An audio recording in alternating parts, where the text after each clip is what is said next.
আমি মাঠে গিয়ে আব্বুর সাথে ধান খেতে সহযোগিতা করছিলাম নানান কাজে।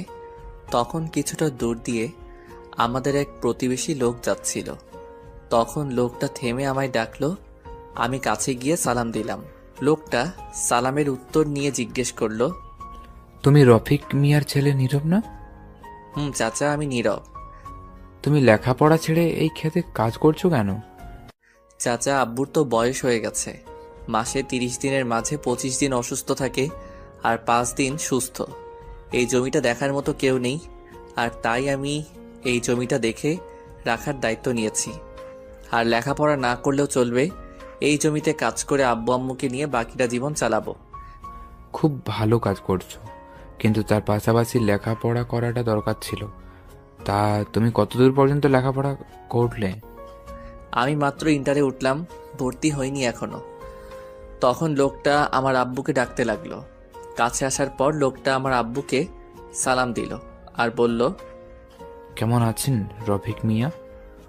এই তো আছি কোনো মতো ভালো। আপনি কেমন আছেন? আলহামদুলিল্লাহ ভালো।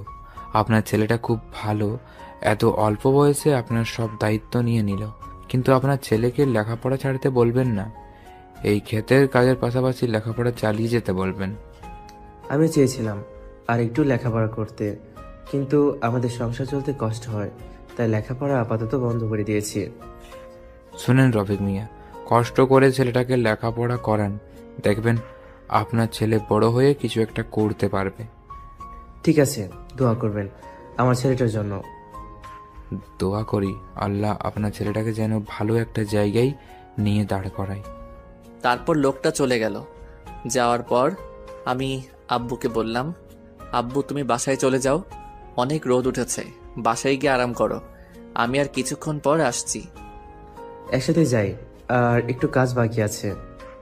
তুমি যাও, আমি কাজ সেরে আসছি, কোনো কথা চলবে না, যাও। তারপর আব্বু চলে গেল। আমি আরও 1 ঘন্টা কাজ করে